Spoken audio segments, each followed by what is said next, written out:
We're on. We are on. How exciting. Podcast 150. Podcast 150 with none other than Pastor Mark. Here we go. Yeah. Firstly, thank you.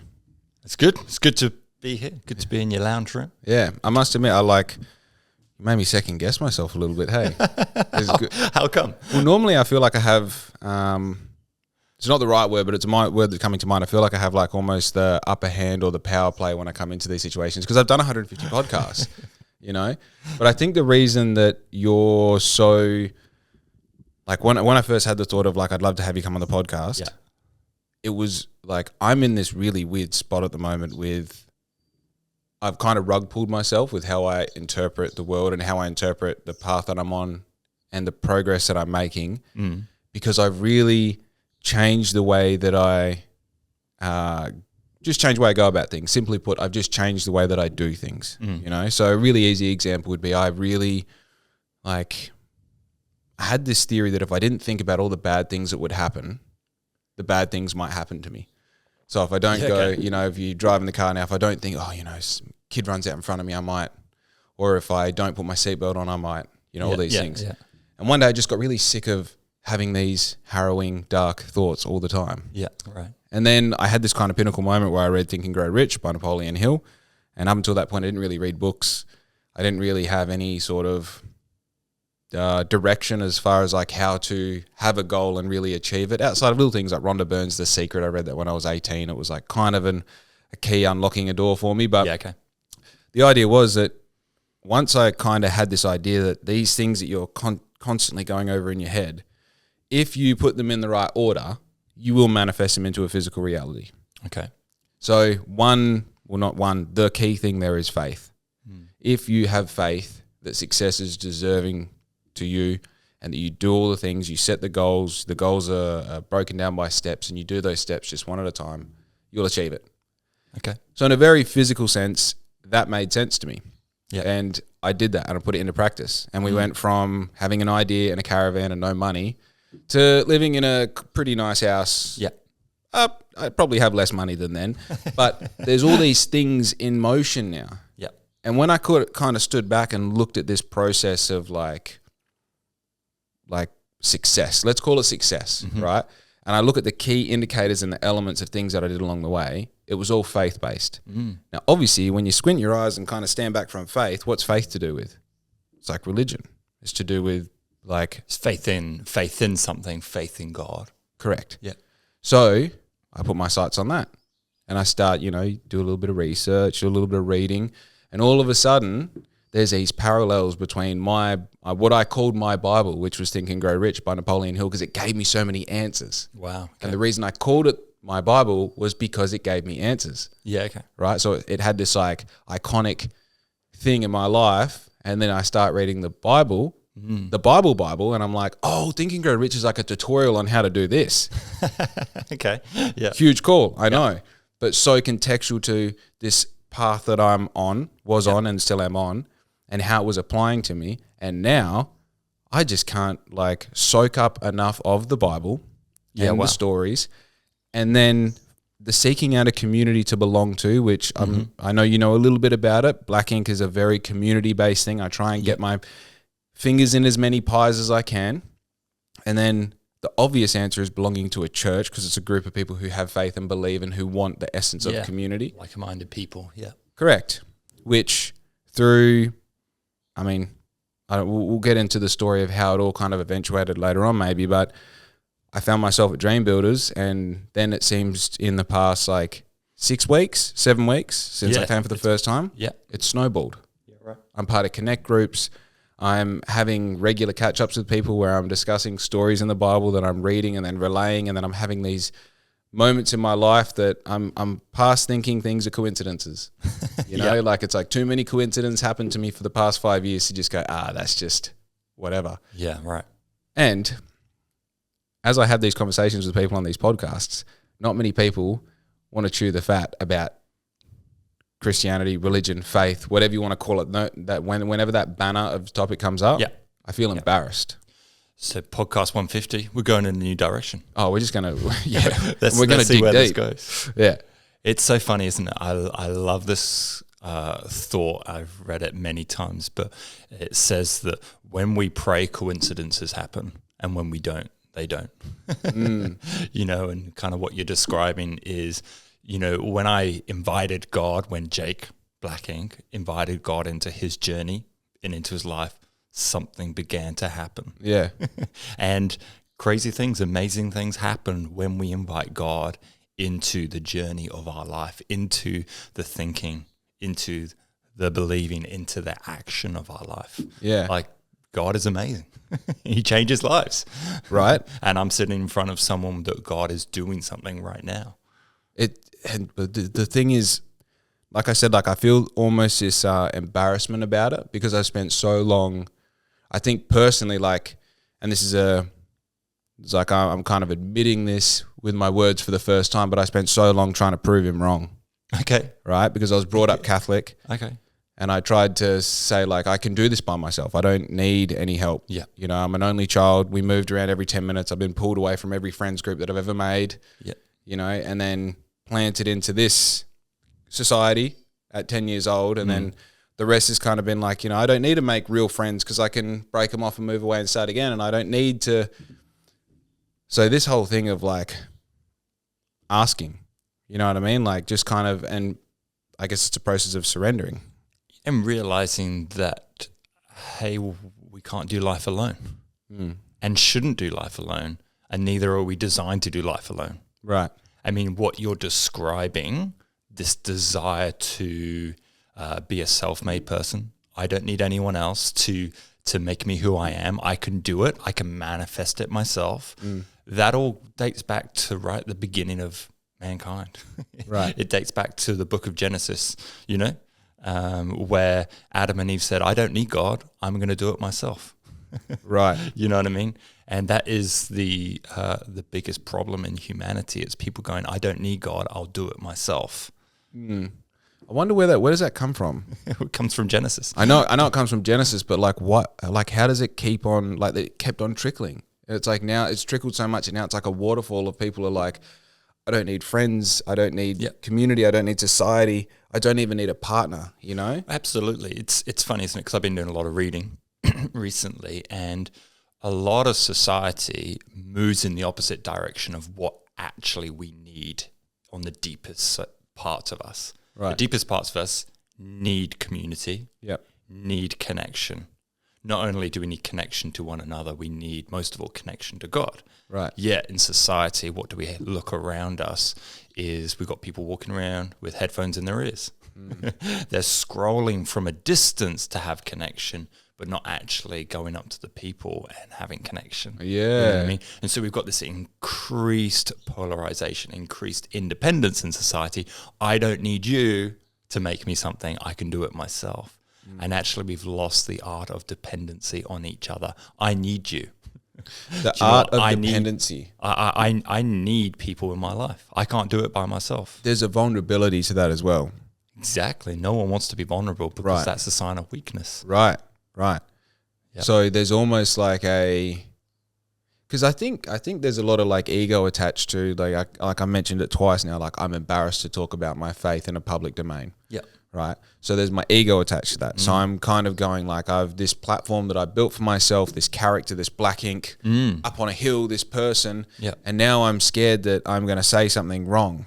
Okay. And that authenticity is going to seem like, oh, you just psyop me to believe like now you're going to start running this new narrative. Yeah. Right. You know? Okay. So there's that vulnerability of like accepting that there's going to be people that don't think I'm cool anymore. Yeah. You know, and that's scary because it's like that in itself is a weakness, right? And I think, you know, there's going to be new people who might appreciate, I mean, we're still talking about I'm doing this all for people to like me. Yeah, okay. You know? It's amazing what happens, isn't it, when fears are making decisions in our lives. When fears make decisions in our lives, what are they doing? They're controlling us. And fear of man, fear of what people say, fear of getting rejected.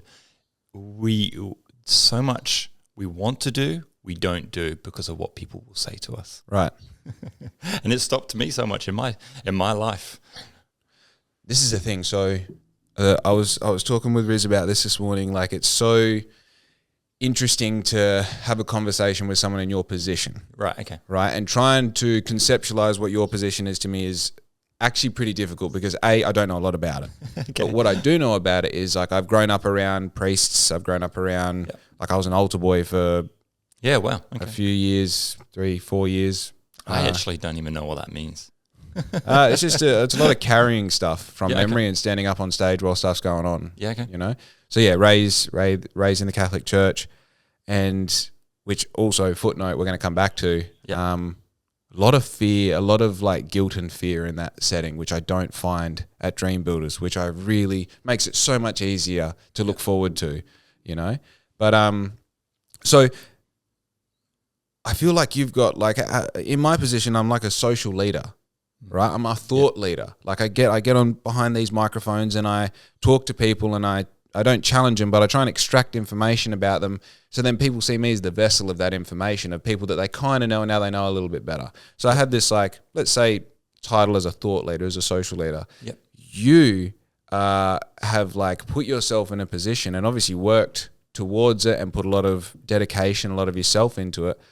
That on such a different level. Okay. Right? For you to be able to stand in front of, like, just your sermon on the weekend about the draws of your normal life and spirituality, and mixing the two, and not just being a good religious person for an hour and a half on Sunday, but actually mixing it into, like, bro, you just got up on stage and talk for 20 minutes about a topic and didn't repeat yourself, and you confidently did it. Sure. and you believe in yourself enough that you let everyone else believe in you. Right. Okay. How does that, like, I want to know how you got there, but how is it right now to maintain that sort of position in this crazy experience that we're living? Yeah, I mean, I think there's a bunch of questions and thoughts in there to kind of respond to. Number one, I think, you know, I'm not trying to be a thought leader or try and lead the way in a conversation. I'm not trying to be anyone of influence. I'm just trying to be who God has called me to be. Right. And I think when we live that kind of life where I relinquish the control of having to be someone and having to please someone, and actually my only objective is to live the life that God has called me to, then actually it's so much easier to be me. Yeah. Because I'm actually just trying to be the person God's called me to be. There's this wonderful verse in the Bible. It says that God has a plan and a purpose for every single person. And as the people of God, as a child of God, I'm just simply tapping into what God has placed on my life, the things he's put in me. Yeah. And as we do that, we actually step into the things that he has planned for us long ago. You know what I mean? Yeah. He's planned for me great things. You know what I mean? I'm not trying to be someone. I'm just trying to be who God's called me to be. Right. You know what I mean? And so I actually take the weight off myself. You know, if I thought, oh my gosh, I've got to prepare a message for 400 people this Sunday, that's a heavy burden to carry. That's a weighty thing. That's pressure, that's stress that I don't need to carry. But I know that God's placed me in that position. Right. And God's going to give me the words to prepare and to think and to communicate to them. Because, Interesting. So it's, yeah, I understand. This morning I didn't pray for the right preparation for this situation. I just prayed that whatever words need to come out of my mouth and be heard by you, be heard by me for the words coming out of your mouth, I'm just there and present for them. So I understand that, like, that concept of not getting in your own way. So, like, whatever the plan is, like, I'm not gonna. There's a certain amount. It's like an energy bar, right? And there's a certain amount of energy you have to put in, and there's a certain amount of energy that you don't, and you have to just, like, understanding that there's a path already crafted for me, and it's just my job to stay on that path. Yeah, and to look for those opportunities as they present themselves. Because I feel like, I try not to ask God specifically for the red Porsche that I want, right? Okay. But I do ask for the opportunities to. I mean, that'd be cool, right? Oh, it'd be awesome. 2 of them, whatever, you know. But it's more like, give me the eyes to see the opportunities that it takes to fulfill whatever you think I might need. And if it's a Porsche, even better, you know? Yeah, right. So I think I think I do the same thing in a different way. Yeah, okay. You know, because I definitely, like, I don't go, oh, I'm the man because I'm having the podcast. Yeah. I say to myself, like, when you do have a microphone, what are the questions that you ask? Because I want to make sure that you know, if there's, I feel like there might be a greater responsibility for me here. This is less to do about like having a really solid t-shirt business, and it might be to do with helping people find consciousness. Yeah. You know, ask the questions to other people that get them to ask themselves questions. I'm always interested for you. Why are you digging into faith? Why faith for you? Great question. I mean, that's the reason why I do church. It's the reason why I speak. It's actually to introduce people to Jesus, because knowing Jesus is the reason for existence. It's the reason we live, right? So I'd love to hear from you. What's that journey all about? I like zooming out. Okay. I like zooming out as far as I can. So when things are going wrong and you zoom out of it, what went wrong and why did it go wrong? And when things are going right, zoom out of it. Why did it go right? You know, because I'm not sitting in this house today because yesterday I did something. It's because like 12 years ago I made a decision, and that decision led to a whole bunch of things happening. Yeah, right. And I'm really fascinated with systems. Okay. I love systems. You know, I love the idea that right now, if you're a customer of ours, you call up, I want this, and then you fall into into a little maze of like, okay, if you say this or that, you'll go to these two areas. And then in this area, if you say this, you'll go to this area. And by the end, invoice, product. Yeah, okay. I love systems. Now, there seems to be, in this existence, it's almost like if we imagine it like a game. When you play a game, it's made by a programmer, a creator. Yeah. Right? And the creator does all of these things like, right, you're going to go from point A to point B. This is a start and this is a finish. Yeah. Right? You can follow the typical route and everything's going to be fine. But if you bang into this sign, you might open up like a secret side door to the game and you can go and explore this, right? Yeah. Or if you talk to this person in the game, it might open up this whole other journey where instead of it just going A to B, you might go A to F or A to L, right? And the more I kind of zoom out of this human experience, there seems to be some cheat codes. Okay. Now, cheat comes with this like negative connotation, right? Right, okay. It's more of a cheat code like, let's just talk about what I learned in Think and Grow Rich.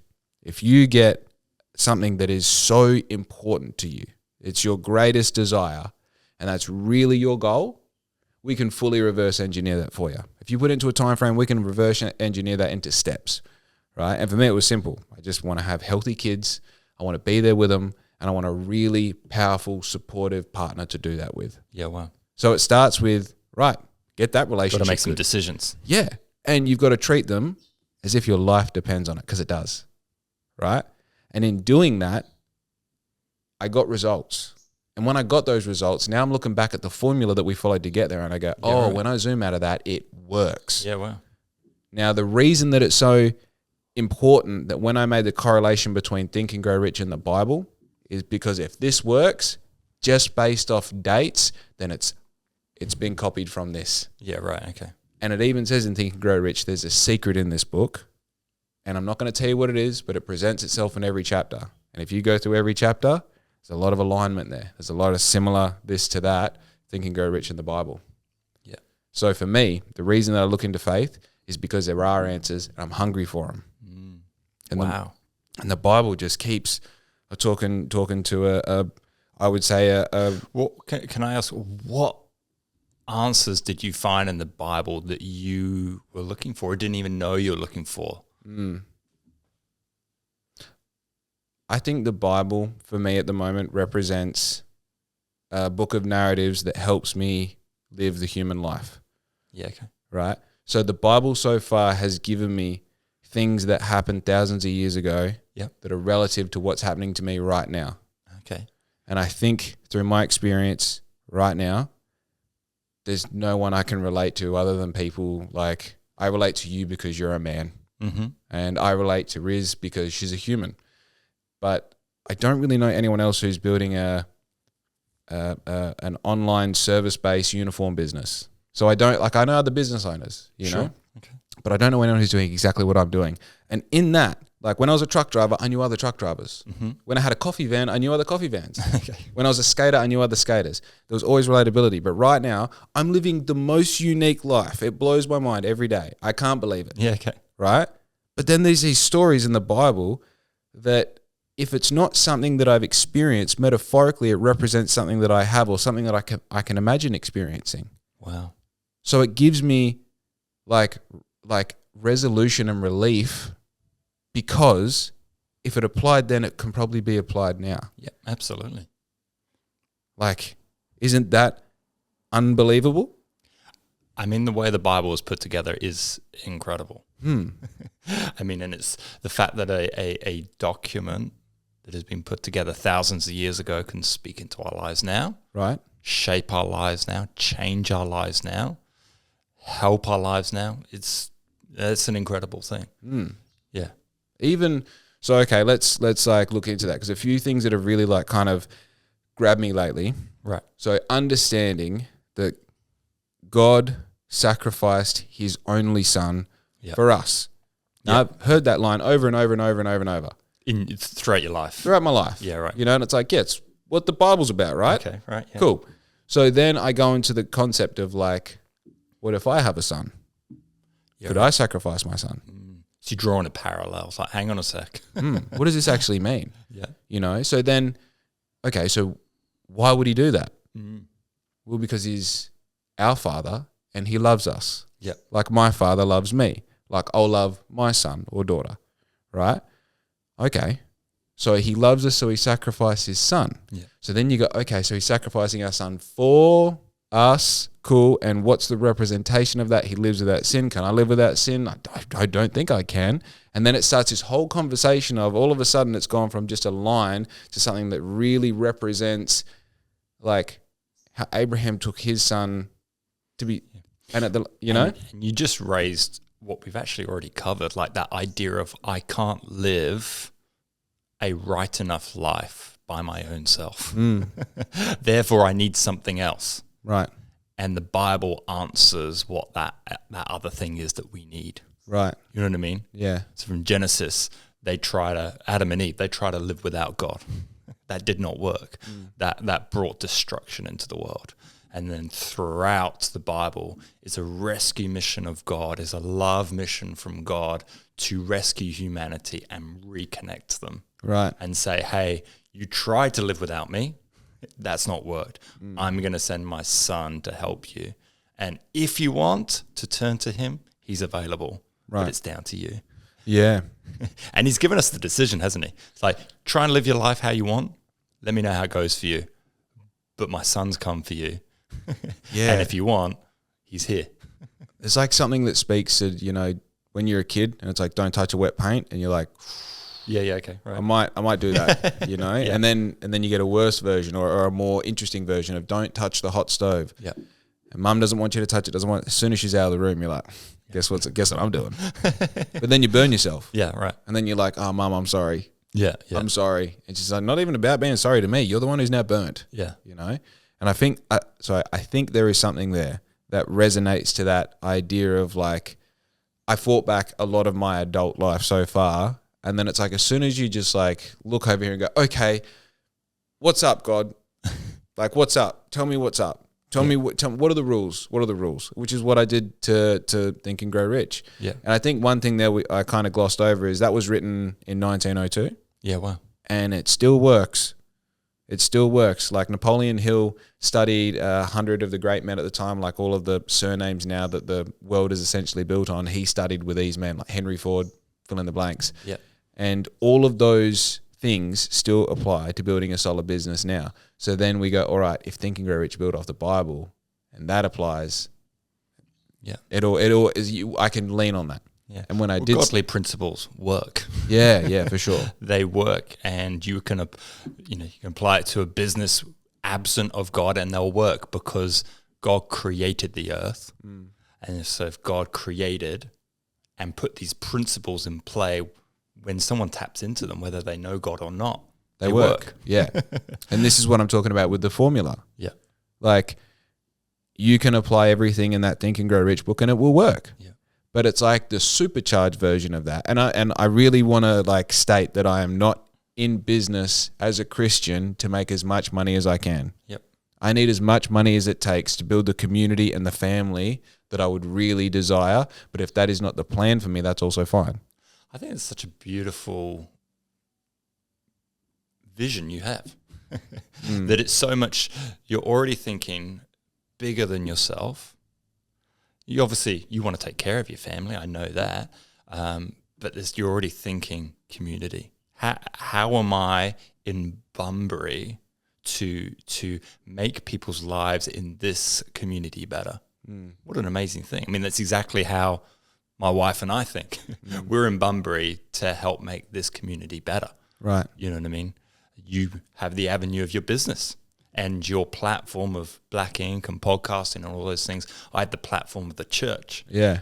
And mobilizing people through our unified belief in Jesus to make life better here in Bunbury. You know what I mean? So how did this start for you then? Because you do have a very unique and like powerful role.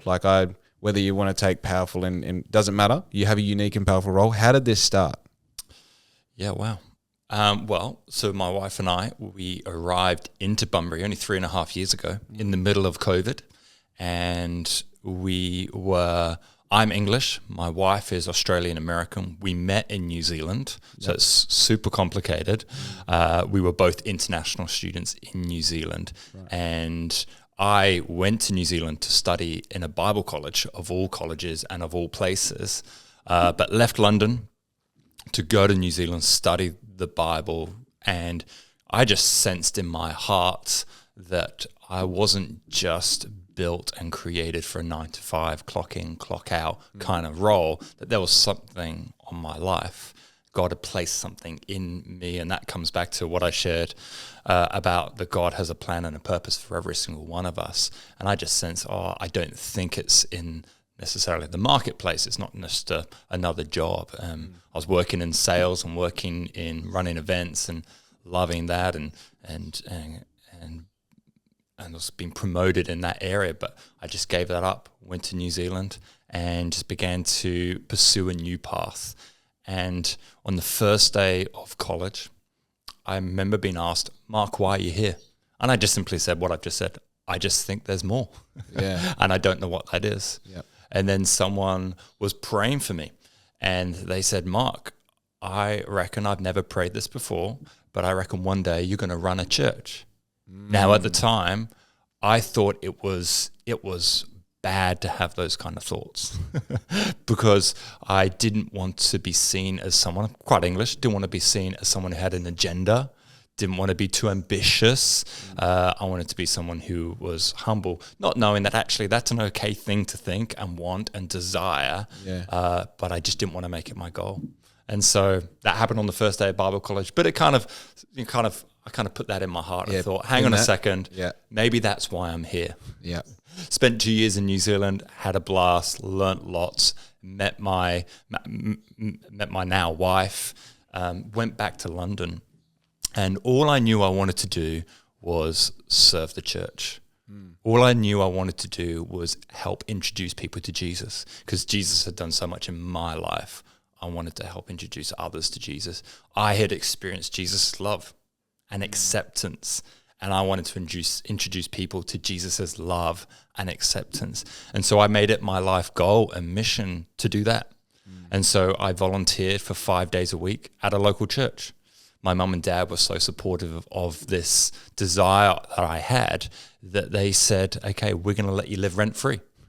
Wow. And so they let me live rent-free, which is wonderful. And on Saturdays, I went into the City of London and I worked in a department store selling cleaning equipment to get me enough money to run my car for the rest of the week to do what I really wanted to do, which was to introduce people to the love and acceptance and the peace of Jesus.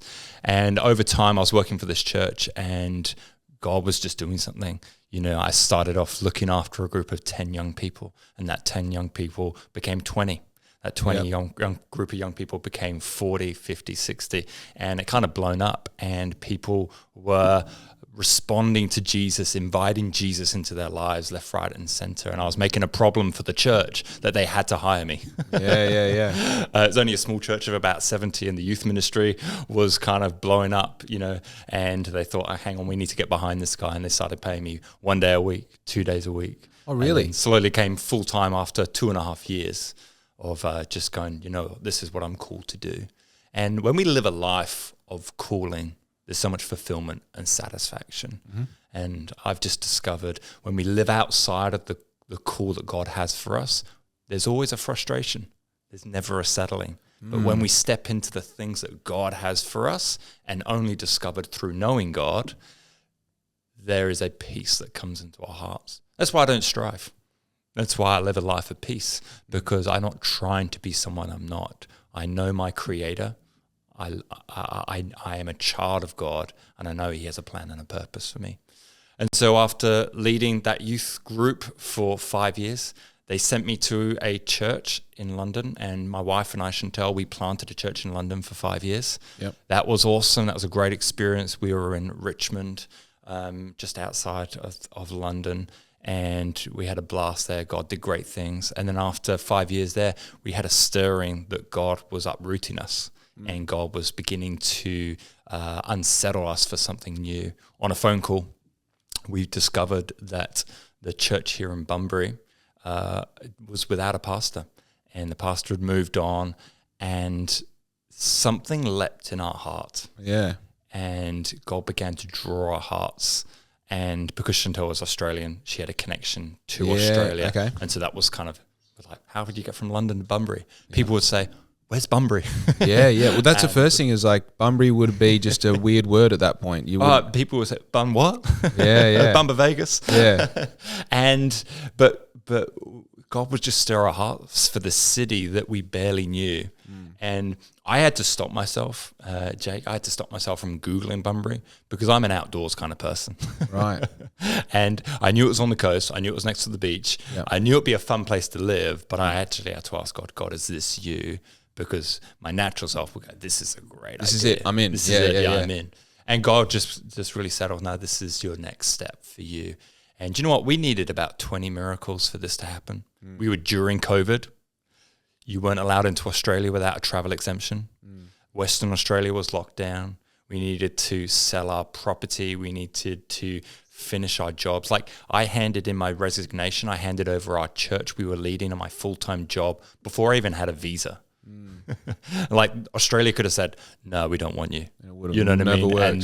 And I had a family of 3 kids. I was like, hang on, you're meant to provide you with your family, and you handed in your resignation. Yeah. And you know what? God's just been so good as we've just made this transition. We landed in Bunbury 3.5 years ago, and God's doing great things at Dreambuilders Church. Yeah. Wow. There's so much. I had like 4 or 5 questions just stacking. Let's go back to, you had the problem of you were leading 10 people, and it went to 20 and then 40. Yep. So is there a connection there between a history in sales and then mixing your now, I'm guessing, what we're learning at Bible college and being able to not sell but deliver? Yeah, right. Do you think there's something there? Yeah, I mean, in some ways, what God places in individuals is there whether you're in connection with God or not. Right. So if you go down the road and walk into a car salesman and he's trying to sell you this car, that car, whatever, he's got a gift of sales. You know what I mean? Mm-hmm. There's a gift placed in him. You know what I mean? Everyone's got different gifts. Yeah. Some people are, the counselor, super caring, merciful. They've got a gift for that. You know, that's why they get into that. Luckily, they found a position that can manifest exactly. itself. And some people are just trying to find that, always trying to search for that. But then when you partner the gift that God's placed in you with knowing God and using it to further God's kingdom, right? That's where powerful things happen. Right. And so there I was beginning to use what God placed in me. As you used the word salesman in the church, we'd use that evangelist. Right. I just love to talk about Jesus, and I would do it in a passionate way. And tell me about that word. Evangelism. Evangelism. Yeah, evangelism is it's a word that every Christian is called to take the name of Jesus out of the four walls of the church. Right. That we should never just live content that we know Jesus and that's it. And I'm going to go to heaven when I die. Fantastic. Yeah. But actually, we're all called to tell other people. I mean, how terrible would this be if you were on a cruise liner, Jake, and you were cruising, having the fantastic time, and all of a sudden that cruise liner hit a rock. It's got a gash down and it's sinking. And the person working on that cruise liner did not tell the passengers where the life rafts were. Interesting. Did not tell them where their life jackets were. Yeah. Did not tell them how to survive this incoming disaster. Yeah. They just kept it to themselves. The same for a Christian. The incoming disaster is this, that if you don't know Jesus, we're destined for a place without God. You know what I mean? Yet, as Christians, we have this command, hey, tell people about me. Yeah. Because there is a place that I have prepared for you, God says. It's heaven. Yeah. And God wants all people to know him and come spend eternity with him. Yeah. But he's given the job to tell to his people, his Right. Christians. Yeah. And so to witness, to be an evangelist, is to simply tell other people about Jesus. The denomination or sect, I guess, of Christianity that Dreambuilders falls into. Yep. I've had this conversation a few times and I'm Yep. still a little blurry on it. So it's Acts Global.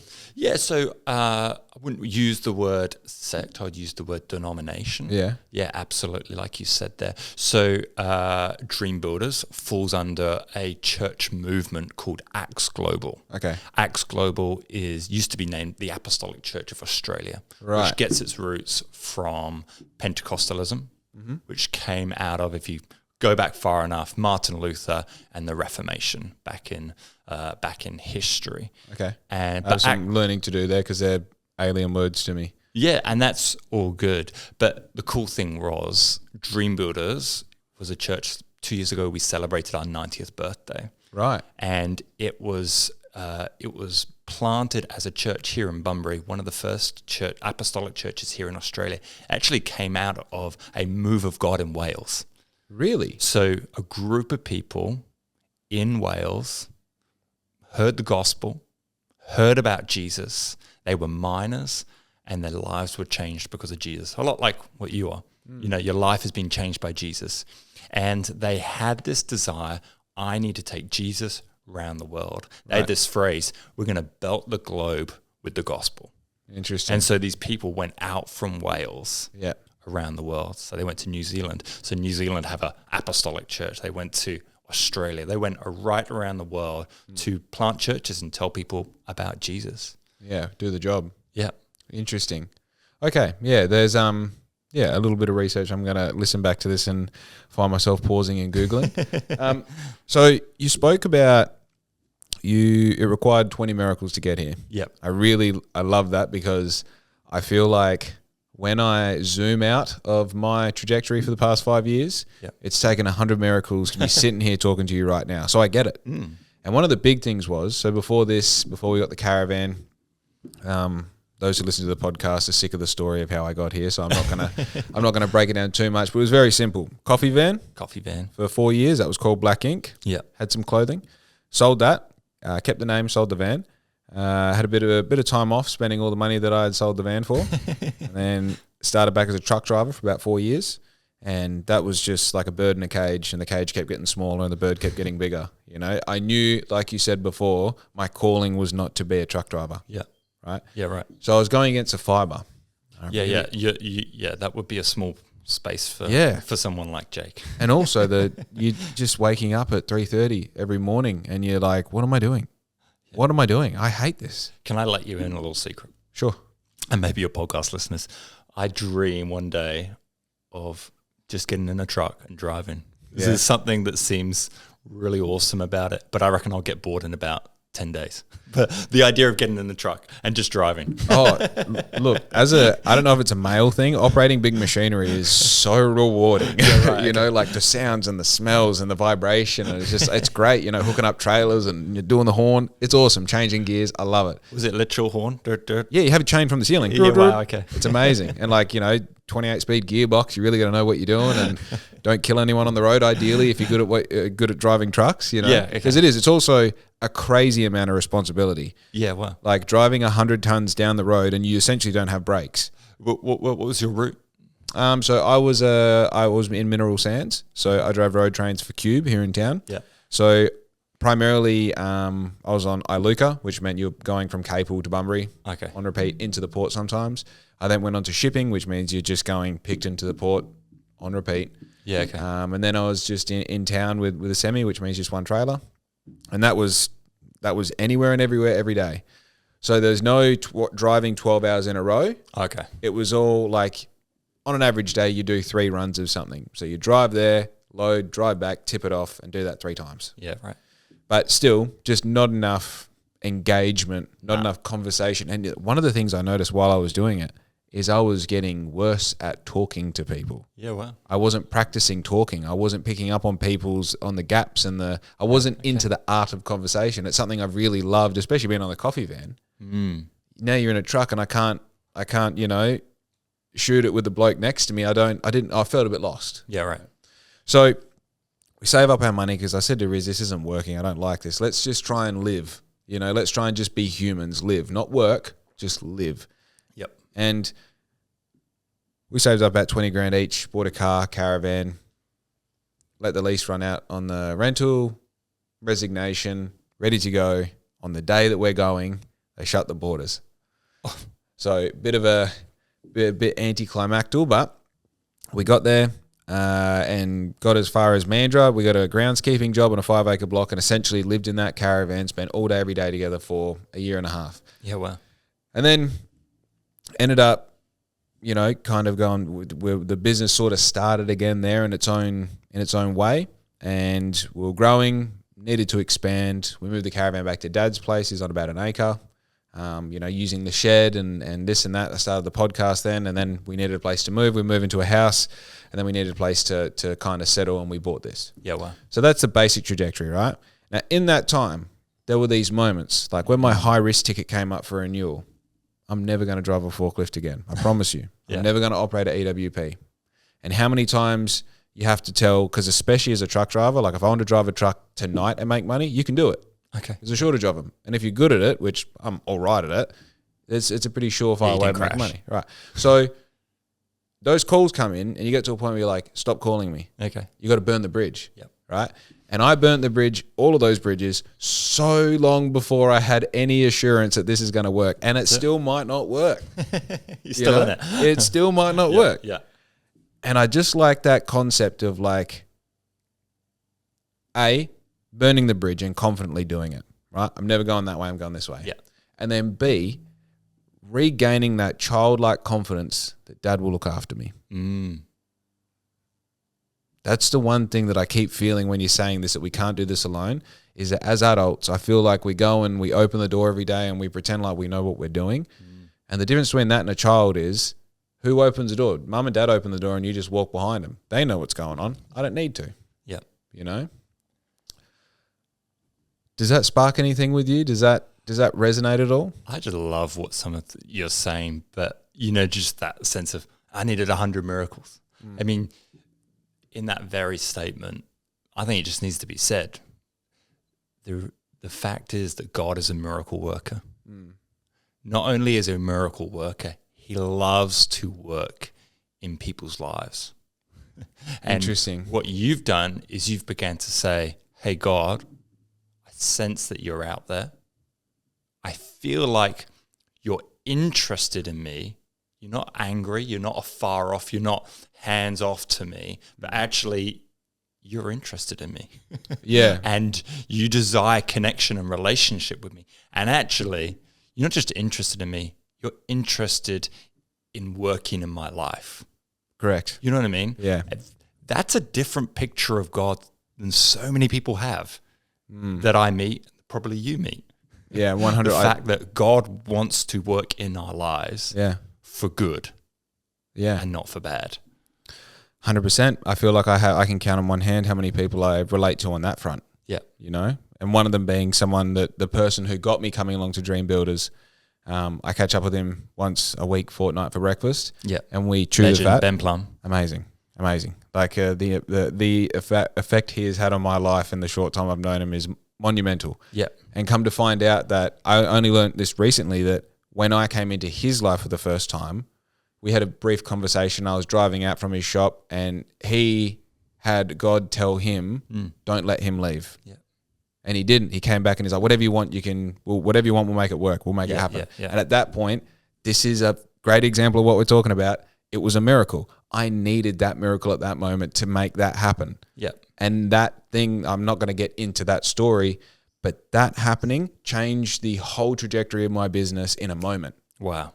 It was unbelievable. And I came home and I literally, like, I was walking around in circles, I remember, and I'm like calling my mum and I'm calling my dad and I'm like, I can't explain how this just happened, but it just happened. Like, it blows my mind, you know? Yeah. Again, coming back to that same thing, God is a miracle worker. Yeah. And, you know, for the listeners of your podcast, wouldn't it be wonderful for them to know that God wants to work miracles, not just in Black Ink, not just in Jake's life, not just in, hey, the pastor on the show. He actually wants to work miracles and work in every person's life. Right. But the choice is, do I want him? Will I let him? Yeah. Yeah. Just so I don't gloss over this, the point that I was making is the relatability to people who have that relationship with themselves and with God, and that you've taken interest in me and you want to almost use me as a vehicle of miracles and of spreading the word and of having faith. Yeah. Ben is one of those people. Yeah, right. And because he's one of those people, I get to have these crazy in-depth conversations where we like really pull apart, like, hey, I had this dream. Hey, I had this situation. Hey, I've had this. I feel like I'm the chosen one. Do you relate to that? You know, and having someone be like, yeah, dude, you do. And not in a non-pretentious way. I don't feel like I'm the chosen one. I feel like I have been chosen for something. And I don't have many people in my life that I'm like, you feel like you're chosen for something? They're like, you're being crazy, you know? There's a wonderful verse. It's in the book of Peter, right in the New Testament. It says, we are a chosen people. God has actually chosen every single one of us. He's chosen us for relationship, but he's also chosen us for a purpose. And what you're doing is you're beginning to realize, hey, I'm not here on earth just to exist. I'm actually existing for a reason. And that reason becomes known when we actually begin to know God. Right. And we can know God and we can have a relationship with God. Speaks to another thing, because then you go, through this relationship, it allows me to feel like I actually have a purpose. Yeah. Because it's very easy to get, you know, into your young adult life and you're looking around, you're like, am I just meant to pay tax? Is that my job? What's going on? Like, am I just living for Saturday night? Is that what this is? Because I've definitely had that moment. I don't know about you, but I've had that moment. Like, I was just hanging out to change my consciousness for 6 hours at a time on the weekend, to regret it the next day, to go back to making money. Yeah, right. And it seemed like it was fruitless. Yeah. It's a meaningless cycle, isn't it? And it's a terrible existence that we have, that humanity is kind of communicated that's what life is about. Normalized it, yeah. We work for the weekend. Yeah. But actually, I don't work for the weekend. I want to live every day. Yeah. And we can when we know God. 100%. You know what I mean? I'm never more alive than when I get to spend time with God. Yep. Yep. I'm reading this book at the moment. It's the title has Practice and God in it. Letters from Brother Lawrence, something along these lines. Yeah, right, okay. And it basically is a handful of these letters, quite a thin book, quite small, and it talks about, it just reconfirms the same thing over and over, and it's like doing everything with God, trying to, and contextual to what you spoke about on the weekend, and it's quite, it takes all these different perspectives and angles to, like, you know, the fact that you might fear doing everything with God, or you might forget to do everything with God, or you might do particular things in your life. We spoke about this where you don't want God to be with you. Yeah. Right? Because you're embarrassed or because you're ashamed. Yeah. And I think there's something there that, again, I'm finding personally, like I forget. My biggest thing is I forget. You know, I get too caught up in sending invoices and making calls and doing the thing, going for a ride, all these. But I am starting to let those moments be like, you know, it's as easy as, you know, what I originally learnt to be grace is now like actually like take a moment and just really realize like, I thank God that I have a cup and coffee and a mouth to drink it. Yeah. That I get even that I have the internals to be able to appreciate what caffeine does to me. You know, the gratitude just keeps on getting deeper and deeper and deeper. Doesn't that make our lives so much richer? And doesn't that, I mean, gratitude is such a buzzword in society, but it's really rooted in the Bible. Right. Being grateful. And I just love, one of the things I do around the table with my kids and my wife every single night is we all share a highlight. Because we want to practice gratitude. Wow. We want to practice gratitude. And because I want to teach my children that this is how we live. Yeah. You know what I mean? We practice gratitude. And when we practice gratitude, we just are actually having to be intentional to go, oh, yeah, good stuff's going on in my life. Wow. You know it's like, I love the practice of reflection. Yeah. You know, it's such a, that's so powerful. That's so cool.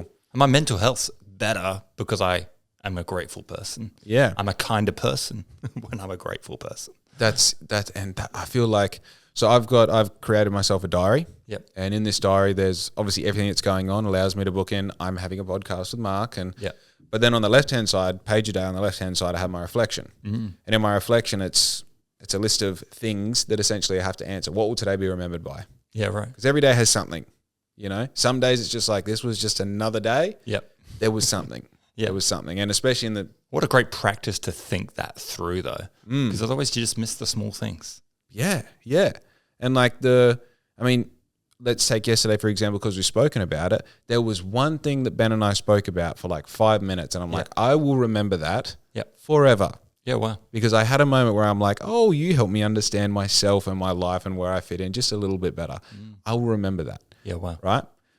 In the list of things that, and they're very, very transparent, these things that I answer. Because if I just want a creative write and go off the deep end, doesn't even have to be about the day, even better, go for it. Yeah. But just in case I need a little bit of help, it's what did I win today? What did I fail? What did I pray for? What did I learn? Yep. What did I read? What am I grateful for? And this set of, I think there's a couple extra things, but you get the gist. This set of reflection built into my routine, the discipline to do this every day, has forced me to take every day a certain sense of accountability of not I need to win, but let's remember if I did win, what was it? Yep. And if I did fail, how did I fail? And how can you learn? How can I learn, right? So the first step of like, no, you've got a problem is addressing the problem and then putting in the steps to reverse the problem. And the really cool thing is I've been doing this for like 2 years now. Yeah, wow. So you look back. What a great practice. At 2 years ago and you're like, sometimes I feel like I'm stagnant and I'm not moving. I'm not in that period at the moment. I feel like like my eyes are watering because I'm moving so fast. But sometimes I do feel stagnant. And you look back and you're like, remember 2 years ago when you sent out a $500 invoice and that was a big deal? And now like nothing changes when I send out a $1,000 invoice. You know, it's just like, cool, that's what we do. Look how far we've come. Yep. You know, but the account, that's kind of a side quest of that, the accountability part of that allows you to like wake up. My immediate thing, I wake up and I drink water, I pray straight away. And the first thing that always comes to mind is just thank you. Thank you. Thank you for the carpet. I go outside and I walk on the grass. I'm like, thank you for the grass. Thank you for the sprinklers on. I was like, thank you for water. Like, what? This is crazy. I'm literally so overwhelmed by it. And it's this practice of, as you say, it's such a buzzword, so you almost feel silly saying it, but this practice of gratitude, it fully works. Like, it works. It absolutely does. You know, one of my favorite things, and I encourage the church with this, is that we are a people of praise, people of thanksgiving. You know, when we approach God, approach him with thanksgiving. Right. Approach him with, God, you're amazing. So before I ever come and ask God for something, and God doesn't mind us asking for things, don't get me wrong, I come with thanksgiving. I come with a sense of, hey, thank you, God, I got breath in my lungs today. Yeah. And do you know what? It says in the Bible, and this is incredible, like if you were to really just think this through of not just how this happens, but the fact that this happens, it says in the Bible that where God's people praise him, he is. So just imagine for a second, the God who created the heavens and the earth, the God who created the lakes, the mountains, the trees, the beach, the sand, he created everything. The moment we begin to give thanksgiving and praise, he goes, oh, wow, look at that. I'm going to choose to get amongst that. Oh, okay. You know what I mean? Yeah. And so the reason why gratitude and thanksgiving and praise is so important and so life-changing is God goes, I'm going to get amongst that. Interesting. Yeah. Interesting. And then it says, where 2 or 3 are gathered in my name, I will dwell. I will live. Yeah. That's what's so good about church. It's not just a group of people. It's not just a community. It's a place where God chooses to come and be. This is, I think I had this conversation with you a couple Sundays ago where I said a lot of my practice and faith I can fully do by myself. Yep. But there is something at church that I can't. Yep. There's something about meeting. This applies across faith, you know, like if you get a group of people meet for a one specific purpose, they're probably going to pull that off. They're probably going to make that happen. Yep. And it's like going to church is like, all these people don't want to judge me. All these people are pointed in the same direction. The path that I'm on is parallel to their path. We can look at each other and go like, oh, you're here too. You know, and the biggest thing about Dreambuilders, which I haven't experienced in any other church, is people are like, you're new. What's your name? How are you? Come out for coffee. Hang out with us. Tell us a bit about yourself. And having that in today's modern, like, you know, putting on your blinders world. I care for myself and myself alone. That's right. That's right. And the only reason I care for you is if I can get something from you. Wow. You know? Yeah. And being in business, there's a lot of that.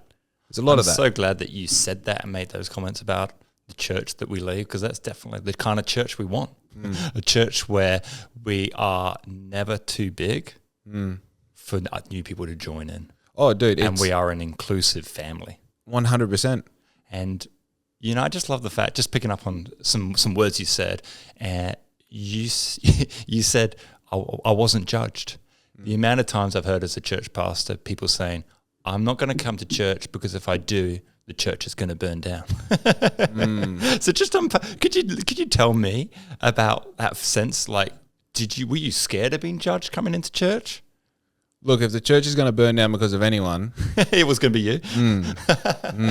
I've got kindling in my pocket, so to speak. I think, but it didn't. It didn't.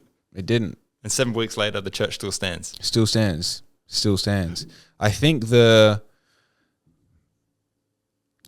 I'm covered in tattoos, right? And I represent myself in a particular way. Yeah. I've also got a catalog of stuff online from horrible to gracious that I leave up. Okay. Right? And I know that walking into any situation, especially in Bunbury, if I walk into a cafe, I walk into a church, walk into, you know, anywhere where there's a group of like, let's say 50 people or more, a percentage of that population knows me for one reason or another. Okay. Right? So I think the idea of going to church is, am I falling into a category that someone's already predetermined for me? Right? Now, accompany that with I grew up Christian. Yeah, okay. It's not about what category you might organically put me in. It's the fact that, like I am right now, I practice not judging other people. I'm practicing purifying my thoughts. As I come in, I recognize them. Hey, cool, sweet. But that's not what I'm going to be. Yeah, right. And the future that I lay out for myself and my ambition and my aspiration is that of someone who practices the right thing, which is to not judge. So the reason that I say I haven't felt that in other churches before is because I've gone into the church waiting to be welcomed. Yeah, right. Right? And waiting to be like, oh, you don't have someone, do you want to sit here? You want to sit with us? Yeah. By yourself? Do you want to sit with us? Yeah, come on. You know, like, what's going on? Are you doing anything after this? Because in my mind, like, ideally, that's what church is. Yeah, right. Right? And even church, as far as like, I've called other things church in my life because it's a place where myself and a group of people have felt comfortable doing what we're doing. Yeah. So it's been bike riding. It's been the after party. You know, it's been all these different things that I've looked for. The reason you call it that name is because it is comfortable. Yeah, right. When I went to Dreambuilders for the first time, it's because I was invited. Yeah, okay. And I was invited by Matt, one of the dudes who's just graduated Bible college, because of course he works at Fuller's. And crazy, okay, let's talk about it for a second. I just finished Genesis today, by the way. Oh, wow, well done. So I was reading somewhere between like 10 and 20, Genesis 10 and 20, somewhere in that thing. Yep. And I walked past, and this is the week of him graduating. Yeah, okay. And he was open on Genesis. And I'm like, oh, dude, I was reading that chapter this morning. Yeah, okay. As I walked past in Fuller's. He goes, really? I said, yeah. I said, where do you go to? I pulled him up about 2 days later. I said, where do you go to church, by the way? He goes, Dreambuilders, we actually got this great pastor. He referenced you at that conversation as well. Got this great pastor, Mark. He's all about it. He's from England. I said, oh, cool. I might come. Yeah, right. I might come. I did a pop-up at Fuller's that Saturday. Yep. And Ben, as I was packing up everything, he goes, hey, are you coming to church tomorrow? Did I hear you coming to church tomorrow?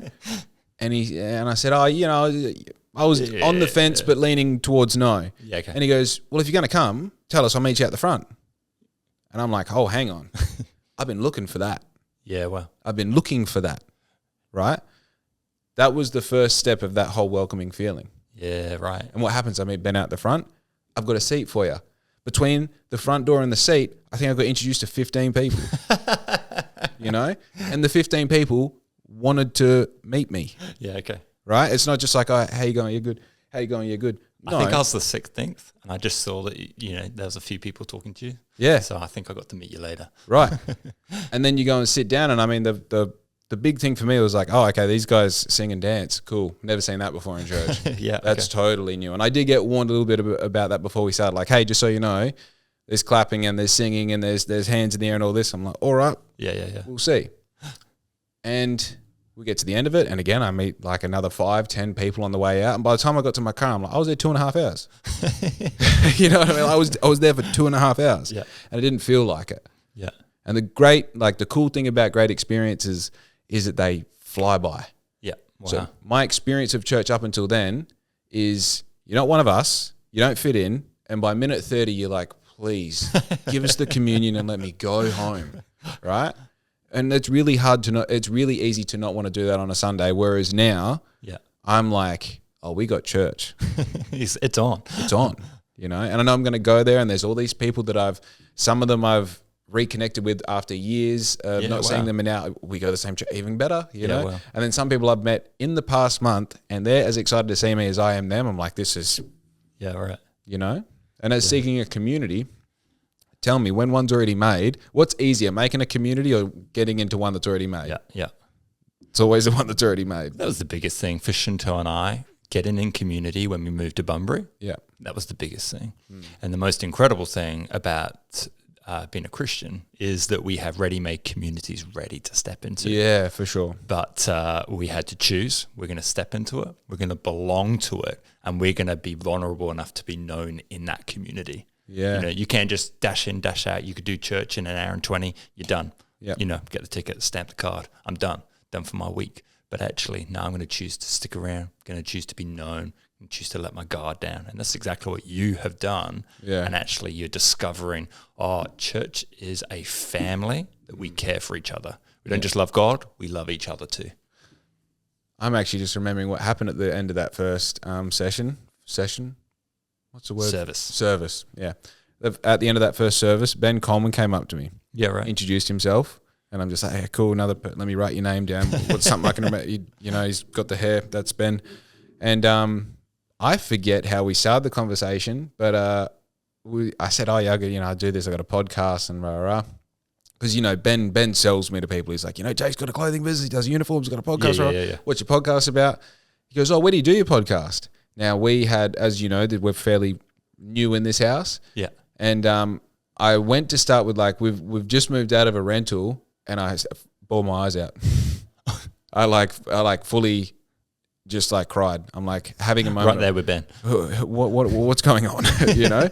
I was overwhelmed. I think I was overwhelmed with, I don't know, something the whole time.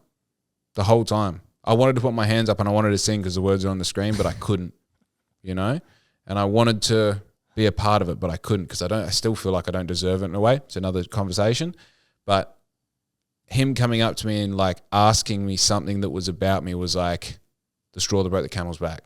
Yeah, wow. You know, and I cried there and then.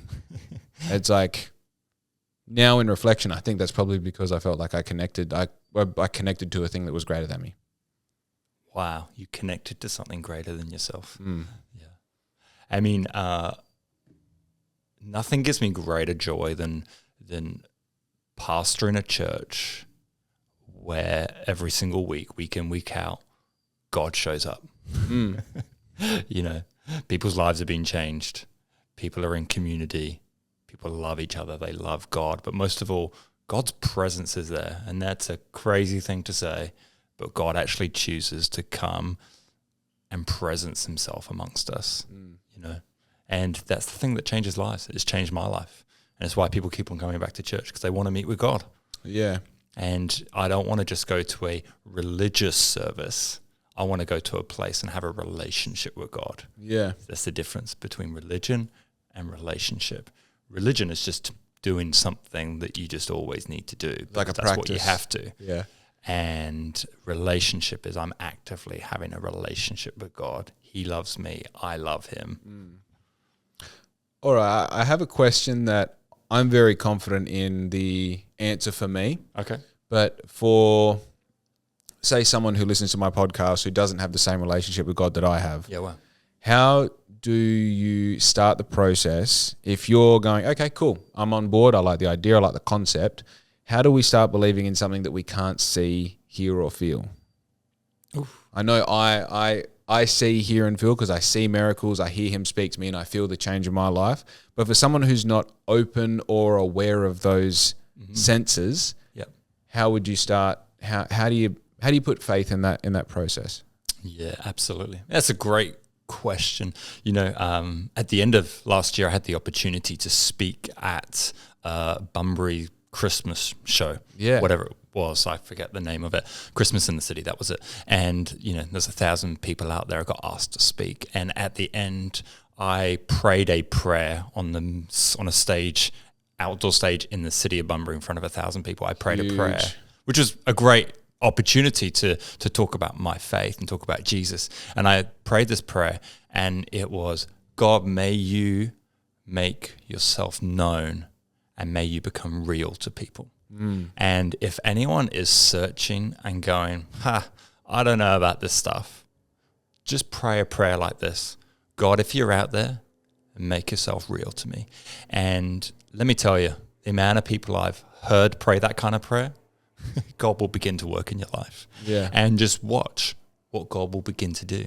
So you might be right there, which is probably at a very early stage. You're going, okay, God, if you're real, make yourself known. Prove yourself to me. You know what I mean? But at the same time, you might be going, I want to experience something like what Jake's experienced. Well, could I invite you to church today?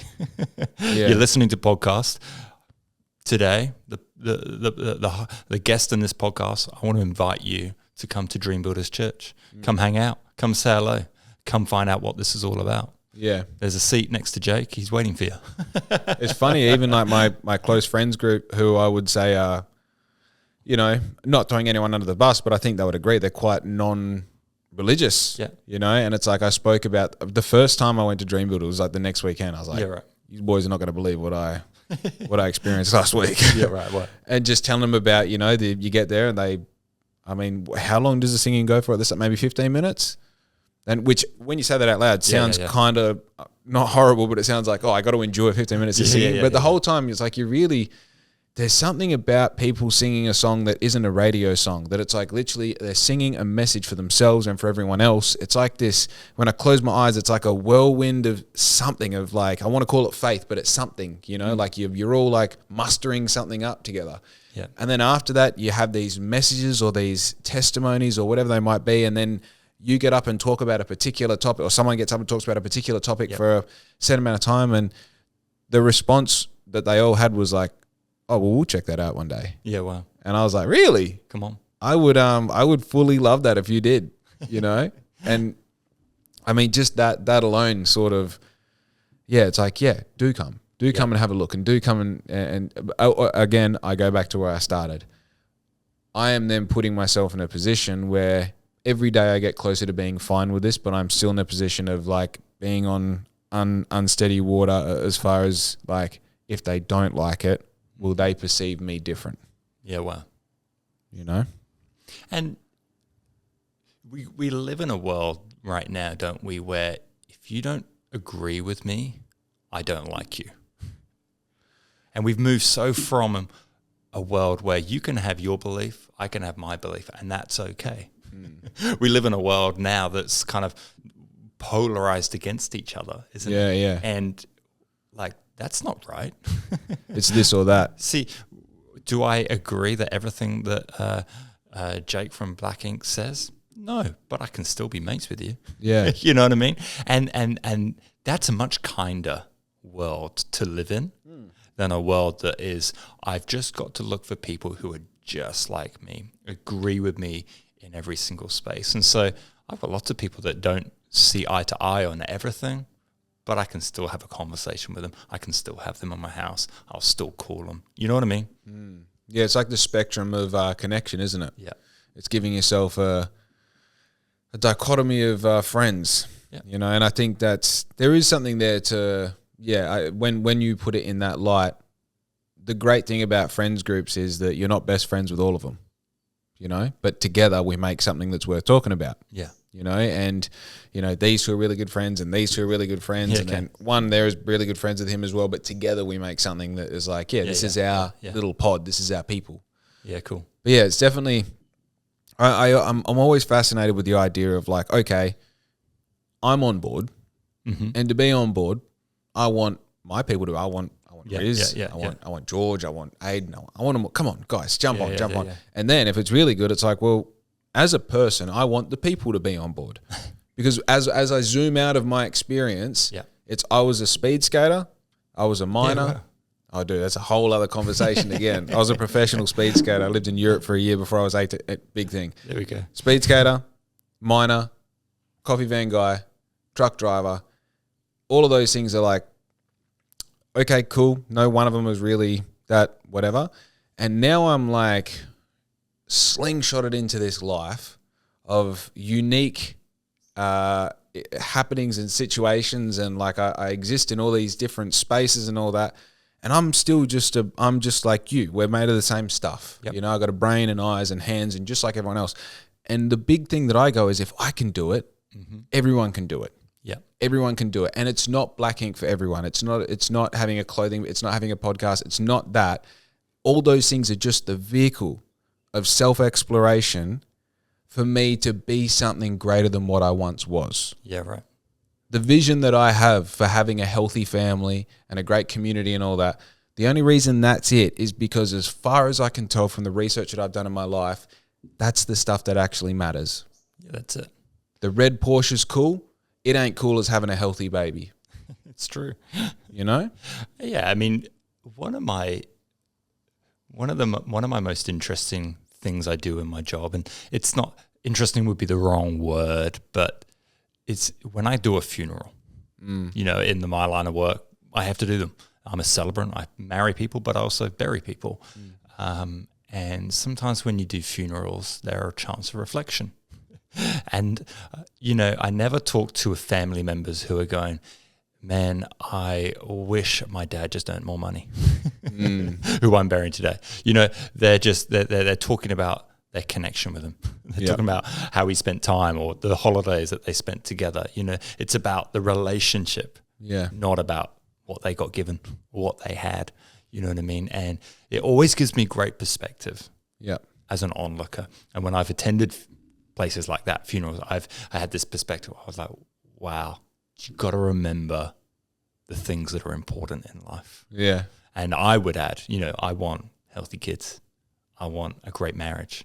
I want a great family. Yeah. Those are really core for me. But I would add another one that I would have is I want to have a relationship with God. Yeah. You know what I mean? For sure. And those are the things that are key for me. I believe that's what causes a life to flourish. Yeah. Interesting. That kind of opens up a perspective that I haven't had before. I think maybe the relationship with God. If we perceive it as like, let's go back to the game analogy. Yep. Right now, to win this game, if there's any such thing as winning, getting to that final point in the game and defeating the final boss and then whatever. The fact is that as a player of the game, to be able to win, you have to have a relationship with God. You have to have a relationship with the Creator. You have to understand what's the point of it. What's the formula? What's the process? What's the path? Right? And I feel like maybe the start of that is an ego-driven thing.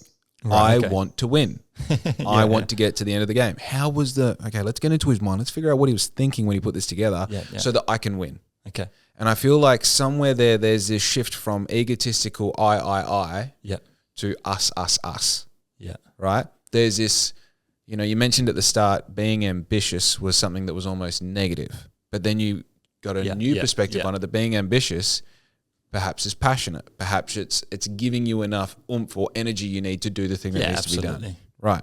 So that egotistical drive of I need to win turns into, well, the actual win is having that connection. Not because they've got all the answers and I want them, but because all the answers are there for us to discover, and through that, we get to win. Yeah, I love that that analogy of the game, and and if you want to know how, and to parallel that analogy of if you've got a product and you want to know how it works, you read the manual. Correct. Or you talk to the creator of that product. The same with life. There's a manual, it's called the Bible, and the creator is God. Yeah. So if we want to know how to do life, we need to read the Bible and we need to get in connection with God. Right. He is the creator of life, and he has given a manual, the Bible, in order for us to know how to navigate life successfully and to do it in a way that impacts not only us, but impacts the world around us. Yeah. Yeah, it's like this, I keep seeing it in my mind, but I can't explain it. It's like your aura bleeding into the next person's aura, which is like a moment of awakening to create their aura, which bleeds back into yours and the next person and that person and that person, which that's where I feel like I almost have this duty or a calling to turn that switch on for people, to help people ask the questions, to ask themselves the question, like, am I just a tax-paying resident? Is there more? Is there more? Yes, there is. Yeah. Talk to me about sacrifice. Yeah, okay. I find this part, we kind of mentioned before the story where God told Abraham to sacrifice his son. Yeah. And, he takes his son and he gets to the 11th hour and God was like, cool, just want to make sure you do it. Yeah. And he saves his son. And that's really, really offensive to read and to try and understand what that is. Now, obviously there's a lesson in there and it's in the Bible for a reason. What role does sacrifice play? In the overall story of the Bible is a bit vague, but what does sacrifice represent there? And then how have you perceived sacrifice in your own life with the things that you would have had to sacrifice to get to the position that you're in? Yeah, so good. I mean, that's a really interesting question. And you know what? If sometimes you can read the Bible and there might be listeners, you read the Bible and you don't understand it, and God can come off as cold. God can come off as this person who's like, oh my gosh, who is this? I will never worship this kind of God, the God of the Old Testament. And if you're there and if you think that, justifiably so, but that's why we've got to take the Bible in the grand scheme. Right. Because what we see in the New Testament is God in all of its fullness. And I'll get to that in just a moment. But that story of Abraham, sacrifice your son. The fact is, God wasn't asking Abraham to do something that all the other gods of the day were being asked to do. Right. So Abraham lived in an ancient society where people would sacrifice their firstborn sons because they wanted to appease the gods. They wanted to make sure rain came for their harvest, to make sure that they would have a fruitful and a blessed life. Yep. And so someone somewhere said, hey, I want you to sacrifice your firstborn son because apparently that makes it rain. That makes your life blessed. Interesting. You know what I mean? Yeah. And so God was just going along with what all the other people in the world were doing. Yeah. But then God, the creator God, steps in and says, I don't want you to do that. Yeah, that ain't it. That ain't it. That's not me. So Abraham had been on this journey of being called by God, Now now Abraham gets given the promise of his son. Yep. And then he gets given the promise of his son, and then God says, I want you to sacrifice him.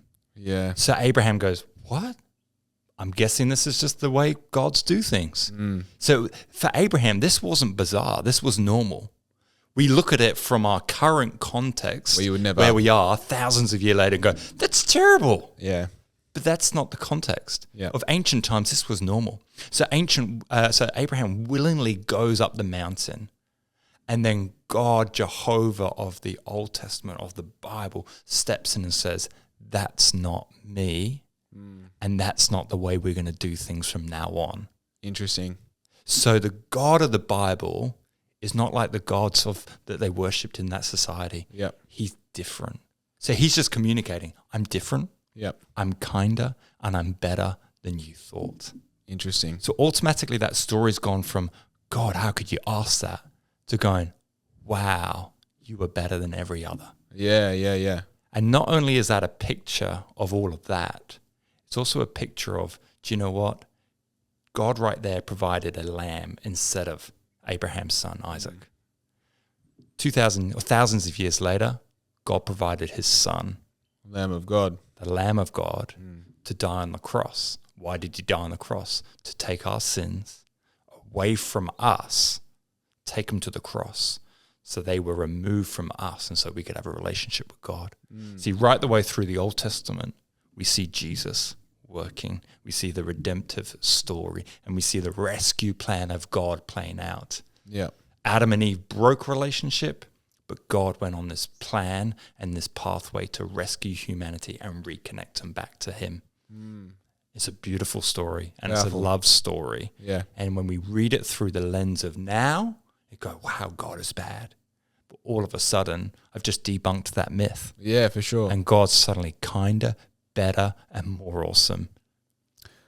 I have to confess that I'm finding what Ben calls hyperlinks in the Bible to like, you know, you even when Joseph, it was Joseph, was interpreting the dreams of the baker Pharaoh. and before that when he's in prison. In the jail, yeah. Yeah, so he interprets the dreams of the baker and the The cupbearer. cupbearer. I was going to say wine pourer, cupbearer. Yeah.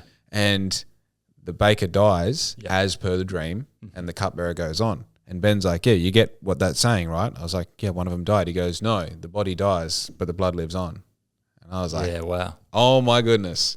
Okay, so now you've got this thing of, okay, I'm reading the surface of the story, right? And then I read the book. And then you go back and like open up a chapter and you're like, oh, there's this layers. the second layer.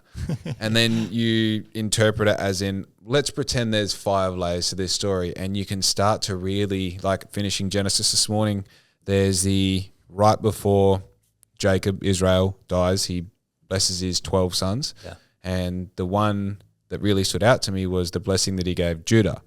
Judah was the one who sold Joseph to the slaves. So I was like, all right, 12 disciples, Judah, the one who did the wrong thing but was still called back. Is that a correlation to? Oh, there's so much in there. There's so many layers. And you know what? It doesn't matter how long I've read the Bible for, I'm always discovering new things. I feel like, yeah, it's endless. God is a mystery to be known Right. and wants to be known. Yeah. But you know what? On this side of eternity, whilst we're here on earth, we will never fully comprehend him, Yeah. which is an amazing thing. It's kind of cool. But knowing he is God, I'm guessing, he is incomprehensible. We'll always be learning. Right. The game will end, but there will be a lot of side quests to go down if you're looking for side quests to go down. Yeah. Yeah. Very interesting. So tell me, in the context of the position that you're in now as a pastor, talk to me about some of the sacrifices you would have had to have made, and I imagine quite disciplined sacrifices as well. Yeah, absolutely. Every day you make sacrifices, and throughout my years, I've made sacrifices. When I was 18 and wanting to do a whole bunch of things, my own plans, I prayed to God, I said, God, what do you want for my life? I want to do what you want to do, not what I want to do, because I know your plans are better than my plans, and I will only be satisfied when I do your plans, because within us is the plan of God, and we're only satisfied when we do that plan and step into that plan with him. And so I only wanted to do what God has in store for me. Right. And so I prayed that kind of prayer. At the same time of praying that prayer, I just began doing all kinds of things. I applied for jobs and doing different things as you do as an 18-year-old. I'm trying to work out what to do with my life. Yep. And then I had a great plan to go down and work on the coast of England. And then I sensed God say to me, Mark, I want you to belong right here in this church. That's all I heard him say. Yep. So I wanted to go traveling. I wanted to get this job. I wanted to do all this kind of things. I had many plans. But right there, I just thought, do you know what? I'm going to do what God says. Yeah.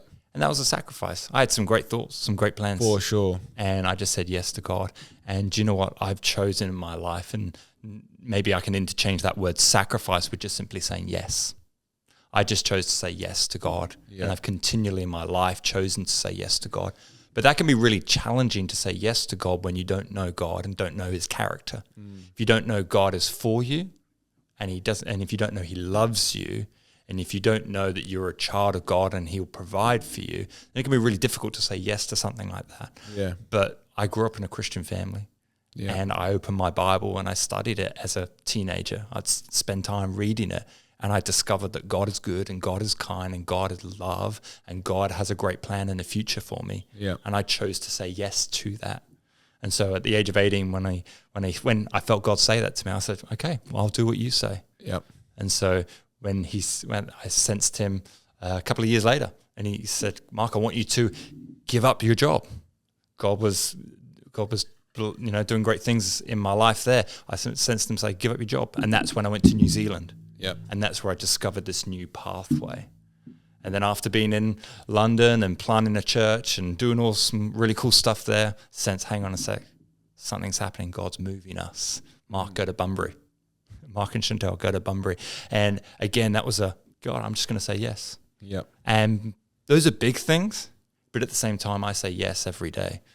My alarm goes off at 6 o'clock. I go outside, I grab my Bible, and I spend an hour with God because I want to say yes to him.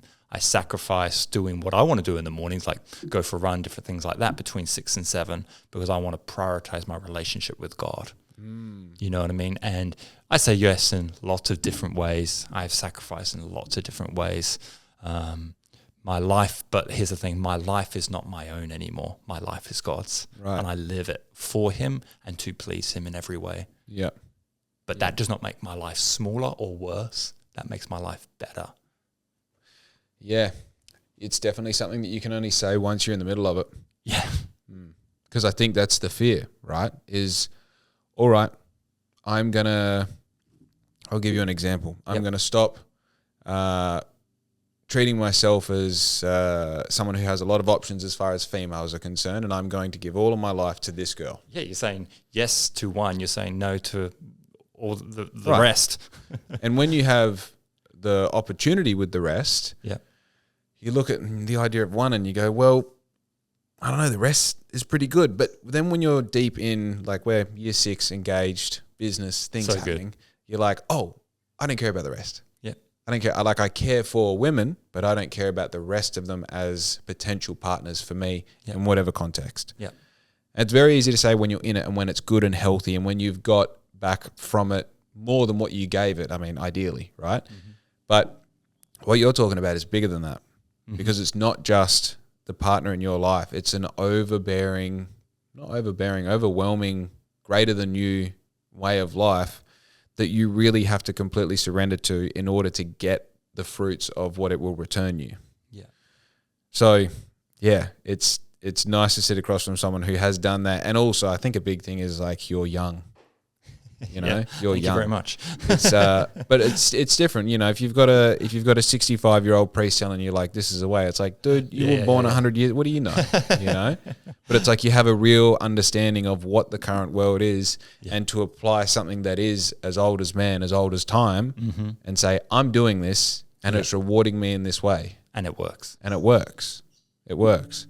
You said something just now that I wanted to ask about. sacrifice. I'll tell you what, it might come back to me. I'm not going to worry about it too much. Another thing, okay. So saying yes, sacrifice. I like the correlation of those two things. So I've found that sacrifice for me in the past sort of like recent history has been a gift. Okay. Because I've had destructive habits in my life that have been part of my character. They've been so ingrained, right? And I've tried to walk away from those habits, and these addictions and these things. And I can do it by myself. Yep. It's fine. I'll be fine. I'll just stop doing it. And you know what you do next week? You do it. Because you can't. You can't do it by yourself. No. It's a joke. The reason why addiction is a thing is because you get addicted to it. It's not you deciding to do it. It's literally your character tethering to something that is not wanting to be untethered, right? Mm-hmm. And the one thing for this one particular habit that I tried to get rid of, it wasn't until I perceived it as a sacrifice was I actually able to disconnect myself from it. And I made it into a ceremony. I got the people who I love involved.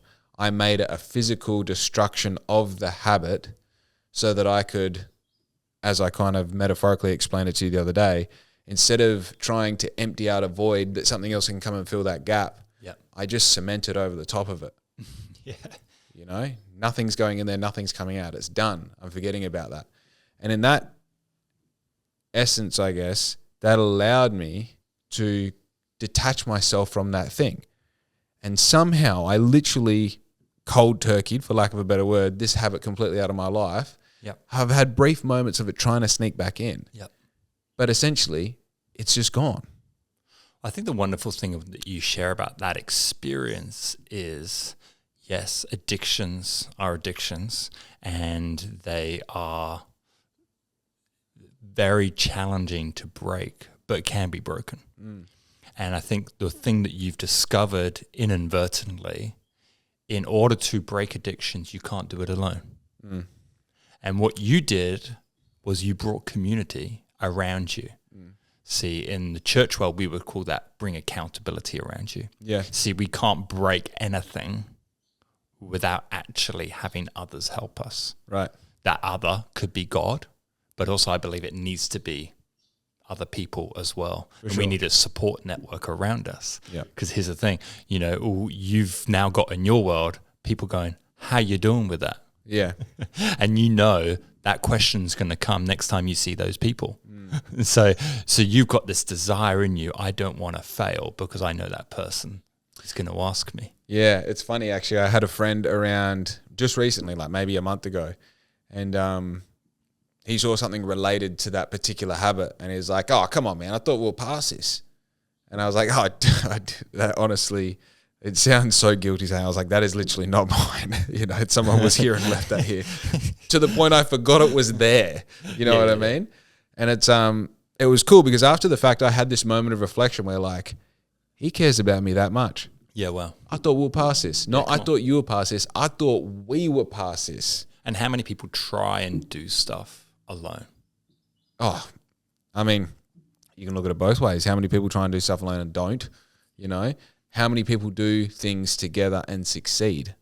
Like I know our friends group, when we're like, right, we're going sober until we go to Japan, everyone just goes sober. Everyone just goes sober. No drinks. There's like on Saturday mornings, there's no what are we doing on Saturday night? It's like we're all doing nothing. You want to come around and watch a movie? Got to be in bed by 8:30. Japan must have been crazy. Oh man, Japan's happening in 3 weeks. It's going to be crazy.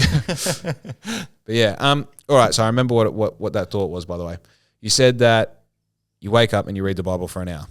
Love that. I have the same practice. I don't read it for an hour. I don't have that quite that discipline yet.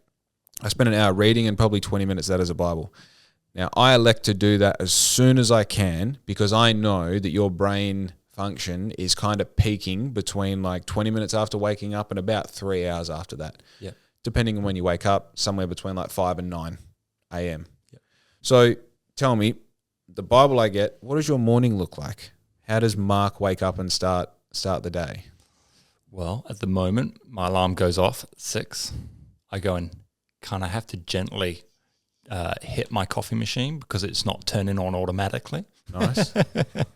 And then I wait 10 minutes for the percolator to pour the coffee through. Beautiful. And I walk outside with my first cup of coffee. I sit down with my Bible, my journal next to me. And some mornings it gets straight into the Bible. Some mornings I begin praying. And so it's a mixture of those two things, thinking, pondering, reflecting, waiting on God. Maybe God's going to say something. But God knows that's a moment I put aside for him. Right. Halfway through that, I go for my second cup of coffee and drop off a coffee for my wife. She's now awake and she's doing the same thing. Beautiful. and we just crack on, and that's kind of what my morning looks like, or that hour looks like. That's beautiful. That's really cool. I like the concept of having your journal with you as well. Yeah. I feel like there's creativity is such an interesting part of the human experience. And I feel like when it sparks or blossoms or whatever that thing is, you kind of like feel like, oh, I had it last night. I forget even the concept, but I was just like kind of, rushing around doing the final bits and pieces. I'm praying, I'm doing this. I'm like, oh, what's this? And that's a great thought. Write that down. Write it down. And the cool thing is, I'll show you after this, I have a big 3-meter whiteboard. Yep. And it's just constantly like idea, rub this off, put that idea on, business idea, friendship idea. I should do this. I need to talk to this person, coffee with, Yeah. And it's, there's something that's like, I think the next step I'm going to be taking is getting a Bible highlighter, because I'm at that point now. I'm like, ooh, yeah, wow, we'll come back to this. This is this story is very cool. That's blowing my mind. I think the key thing is it's not quantity, it's quality. Yeah. So, and it's been okay. I'm not trying to, although last year I did read the Bible through in a year, which was cool, right? That's front to back. Yeah, front to back. It's actually the first time I've done that. Wow. I've already been a pastor for since the age of 22. Worked full-time in ministry. This is the first time I'd done that. So, but it was, it was a cool accomplishment. But at the same time, I love just to read until something jumps out of me. Yep. And when that thing jumps out of me, highlight it, think about it, do a bit of research around it. I do like, I've got a study Bible. Yep. So it helps break down characters and stories, and so you understand. Yeah. Yeah. And I think that's a big thing, is like I was talking about the layers of those stories. Yeah. To be very honest, every time I've read the Bible up until getting this one, I have had no idea what's going on. Yeah. Like, no, there's too many words in there. They're not normal, they're not common. They're not modern English. Yeah. And then reading this, it's like it's a modern English version of the Bible. I'm not sure of the versions. And then the breakdown underneath is like, now see how this person was struggling with this and how that relates, and you're like, and so many people need to know that, don't they? That they would have maybe picked up the Bible in their past and they're gone, opened it, I have no idea what that means, put it down and thought that is something that I don't need in my life. They disregard it. Yeah. But actually, I'm like you. I need to have a Bible that's written in a version with words I'm going to understand. Yep. So I have that. I have something called a New Living Translation, NLT. It's a Bible written in modern English that I'm going to understand. Right. With my modern vocab in my brain. Yeah. And I get so much more from it. Yeah. And again, I need those little comments underneath to go, oh, that's what's happening. Yeah. So I find the Bible so much more approachable now, rather than something that's standoffish that I would never know, that needs an expert to understand. Right. That speaks to what I was saying before about having these stories become so like metaphorically speaking to how I see my life, is because I'm reading it in words that I use to describe my life. I'm hearing these stories being described in words that I use. Yeah, and you can begin to read yourself into those stories. That's right. Yeah, that's right. 100%. You can, and like understanding. I think one of the stories that really stood out was, and it doesn't stand out because it's 100% relatable, but I kind of understood perspective of it, where there's an obvious question of morality around it, but it also makes sense when you stand back and think of it. And it's a story of, I forget who it was, but he sleeps with who he believes to be a prostitute. Okay. The prostitute says, he goes, I'm going to get you this is payment. She goes, I only want your staff and your cloak. Yeah, right. Right. And when he goes to pay her the lamb that he said he was going to pay her, am I getting this right? You keep on going. Okay. She's gone. And anyway, she goes away, has the baby, and whatever happens is like, this baby was born because you're being a prostitute. And she goes, but you're the father. And he goes, you can't prove that. And then shows him the staff and the cloak and says, yes, you are. And then all of a sudden it was, well, this woman and child need all of the protection and caring because this is now my child, right? Now that, to me, I know I probably butchered it. There's so many elements in there of like, well, in this very crazy modern time, there's a lot of single parents. There's a lot of people being born out of children being born out of wedlock. There's a lot of questionable situations that I seem to find a lot of people that I know in that, you know, you get a year down the track, 2 years down the track, and you're like, how did we end up here? How is this normal? You know, I mean, like I've had to, for whatever reasons they had, I've had to see my parents go through divorce, and that's something that you always think that's never going to happen. Yeah, it won't happen to me. Wow. Yeah. Right. And that story, I remember, you know, I'm only reading like a chapter a day. Yeah, great. You know, and it's a perfect amount to just, and I always finish my reading with that. So it's the freshest on my mind going into the day. I get to really like digest it. And I remember, like the story of Abraham sacrificing his son, sitting back and going, what did I just read? What is this about? But it's so contextual because I can see that happening in today's. Yeah, right. Right? Yeah. And the idea that at the end of it, his whole perspective changes from that child was a child of prostitution, so yuck, but that child is mine, so have all of my love and all of my wealth. Wow. And that just, it still speaks to me. Yeah. It still speaks to me. It's bizarre. What would be your comment on that story? I want to probably make less comment about the story and more comments, a couple of comments about what you've just experienced. Like, it's funny, isn't it? Humanity hasn't changed. Like Book of Genesis, first book of the Bible, we're talking thousands of years ago. We still struggle with the same problems. Yeah. And that's the problem with our world. It's sin-stained because of the decisions of Adam and Eve. Right. And sin looks the same. You know, life without God is bad. That's why we need him. And that's why we all need him. And the other thing is, love that you're reading just a chapter a day, little bite-sized piece, probably takes you 5-10 minutes to get through, then thinking about it. Here's the thing I do at the beginning of all my Bible reading, is this just a practice I make, is as I open up my Bible, I pray this prayer, God, as I open up my Bible, may you speak to me today. Speak to me through your word. And more often than not, God will speak to me. Something for my day, something's going to shift my heart, something's going to bring comfort, something's going to show me about who he is and his character. Huge. More often than not. And so I encourage you in your journey of reading what you got out of that story. That's fantastic. God was speaking that to you to encourage you, to help you understand a bit of what's going on in the world and some of your situations that you've walked through. I think there's like I'm now at a position where I am starting to, I always pray for God, use me for something great. Yeah, well. Like allow me to be that vessel for whatever it is. Sometimes I'm player B or C in this game. Sometimes I'm not the main character. I love that. I love that. I like to be an agent in that sense. Yeah. I think, the way I let myself be spoken to is I look for the commonalities or the repetition of the message. Yeah. If I had this really clearly jump out at me at a situation where I caught up with Ben. Yep. He said something to me. He told me, like, I think metaphorically, maybe even a direct story that happened to him. And I dreamt that the night before. Okay. I said to him, I literally dreamt that situation I dreamt last night. And he sat back and he's like, well, you got to pray on that. You got to figure out what that is. And I did. I looked around, I prayed, help me understand what this dream means. Yep. Why am I seeing it and then hearing it, right? Yep. And then I go away, I read about Joseph interpreting dreams. Yep.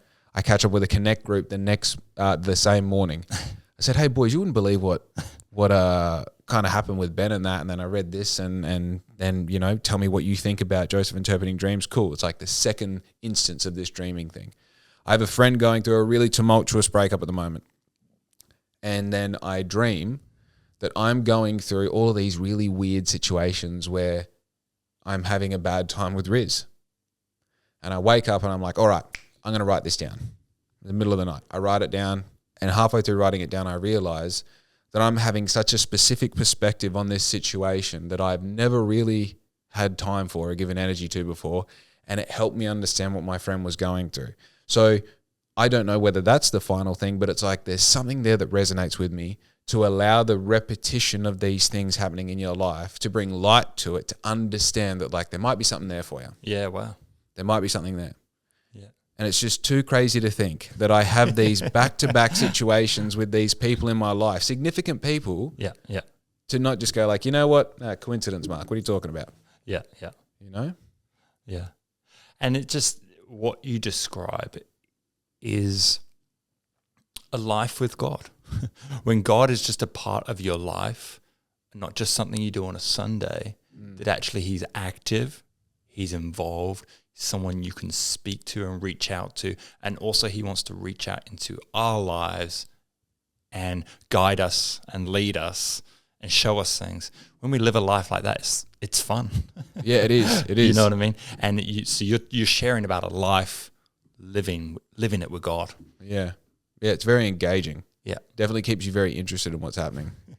I do have one more thing that I want to ask you about. Right, let's go.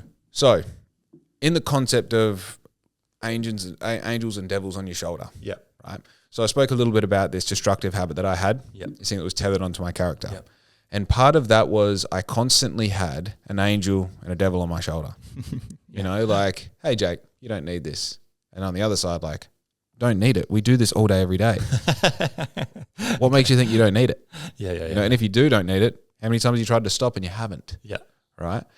And that it's, you know, it's easy to conceptualize that. Little cartoons and they're whispering, go on, don't do it. Yeah. You know, then when I kind of like really materialize that into an actual physical thing, right? Not a physical thing, let's say like a tangible thing. Mm-hmm. I then look at like, all right, what if there are actual demons, right? What if there are things that are making you do things that are not God's will, that are not your will? In fact, there's such a loud voice that you can't even hear your own voice anymore, so much so that you think it's your voice.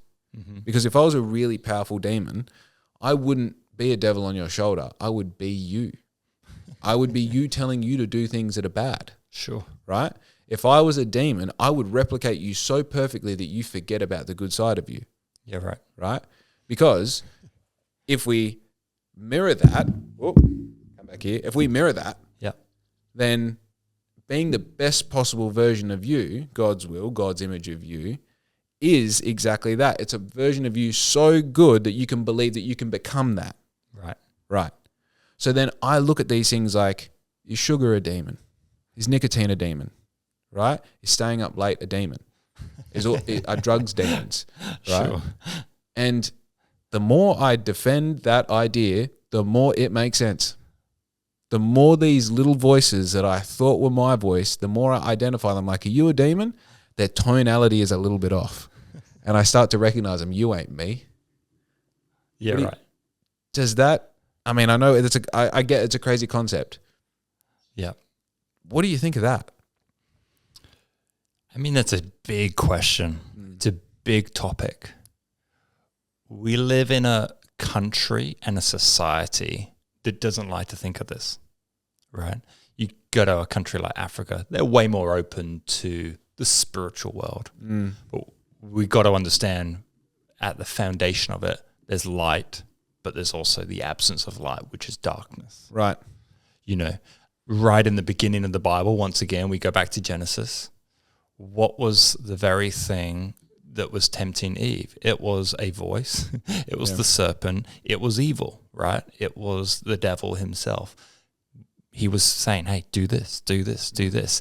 And there are things in the periphery of our lives that are saying, do this, do this, do this. It's what's called temptation. Right.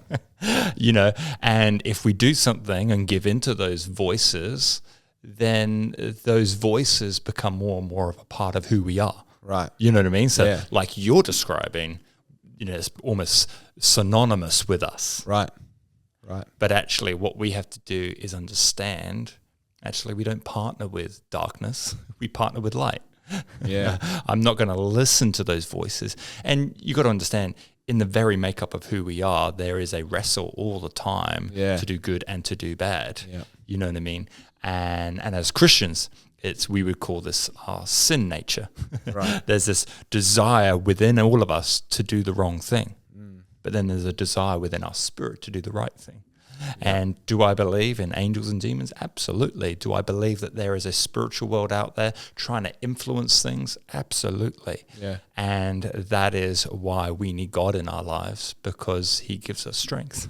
He gives us strength to overcome the voices that come at us. Right. And for each person, those temptations and those voices are encouraging us to do different things. Stay lonely. Yeah. Keep isolated. Put the blinders on. You don't need anyone else. Yeah. Or it could be smoke this, take advantage of that person. You need this in your life. Yeah. Those things are different for different people depending on what they've experienced in life and what they've allowed in. But absolutely. And as Christians and as a believer in Jesus, I'm really aware there is darkness in this light. Yeah. And the more I know God, the more I don't want anything to taint the light. Yeah. You know what I mean? For sure. What a spot to finish on as well. What a spot. Thank you very much for having this conversation. It's been a pleasure and an honor to have you on the podcast. What a joy it's been to join you on podcast 150. I know. We're of course for celebration, huh? Is there anything you would like to speak of before we finish this? Any promotion? Would you like a message to my audience, your audience?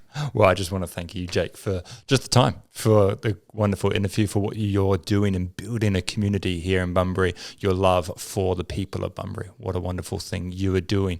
And I want to encourage people that, hey, come to church, come check it out. Come, don't be someone on the sidelines. Don't just judge from a distance, but actually just come and experience it like you have. Yeah. And I know that you'll have a great experience. And we've got a seat saved for you. Yeah, agreed. Beautiful.